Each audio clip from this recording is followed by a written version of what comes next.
Ito nga pala yung kanila mga itlogan dito sa aking kubo, guys.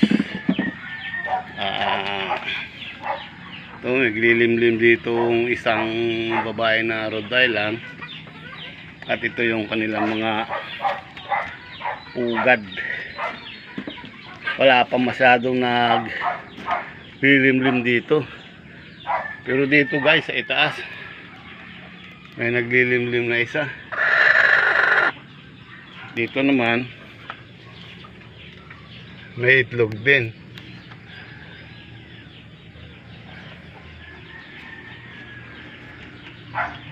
Dito may itlog din. Ito madilim. Ito may itlog din. Ito naman yung isang Texas. Sobrang dami ng nililimlimang itlog.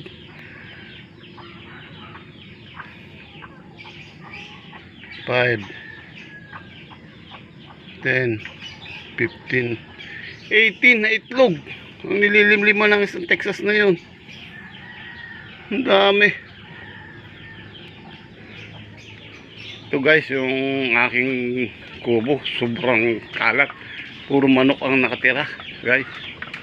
Hindi ko na naaasikaso. Pero yan yung kanilang mga itlogan.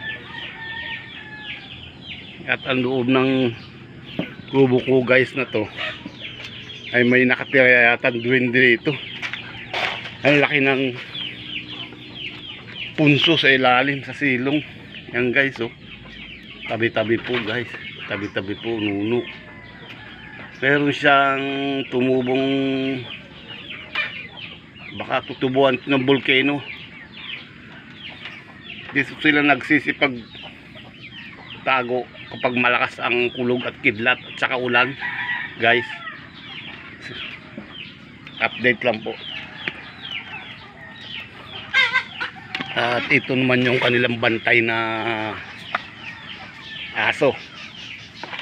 Diyan sila, guys, nagsisipaggala, nanginginain sa puno ng mga rambutan. Diyan sila nagsisipag hapon pagdating ng malapit ng magsipagtulugan. Yan ang kanilang rest house.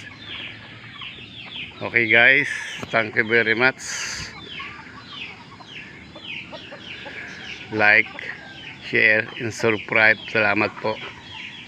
Farmers Manananggot, Dante Oleta.